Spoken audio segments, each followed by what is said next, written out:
میں روزہ رکھ سکتا ہے تو اس پہ واجب ہے بعد میں اس روزے کی قضا دے، بعد میں رکھے۔ اور اگر مریض وہ ہے جو دائمی مریض ہے، جو مسلسل بیمار ہے اور کبھی بھی اپنے مرض میں روزہ نہیں رکھ سکتا، ورنہ کچھ مریض ایسے ہوتے ہیں جو روزہ رکھ سکتے ہیں لیکن مسلسل نہیں رکھ سکتے۔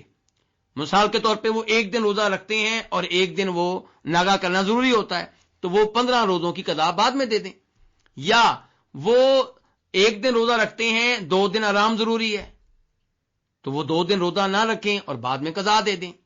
لیکن ایک وہ مریض ہے جو رمضان میں بھی روزے نہیں رکھ سکتا اور ان کی بعد میں بیماری کی وجہ سے قضا دینے کی بھی استطاعت نہیں رکھتا، تو وہ کیا کرے؟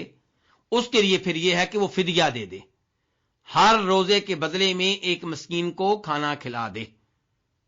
وَعَلَى الَّذِينَ يُطِيقُونَهُ فِدْيَةُ طَعَامِ مسکین، کہ ان لوگوں پہ جو آسانی سے روزہ رکھنے کی طاقت نہیں رکھتے، وہ کیا کریں؟ ایک مسکین کو کھانا کھلا دیں۔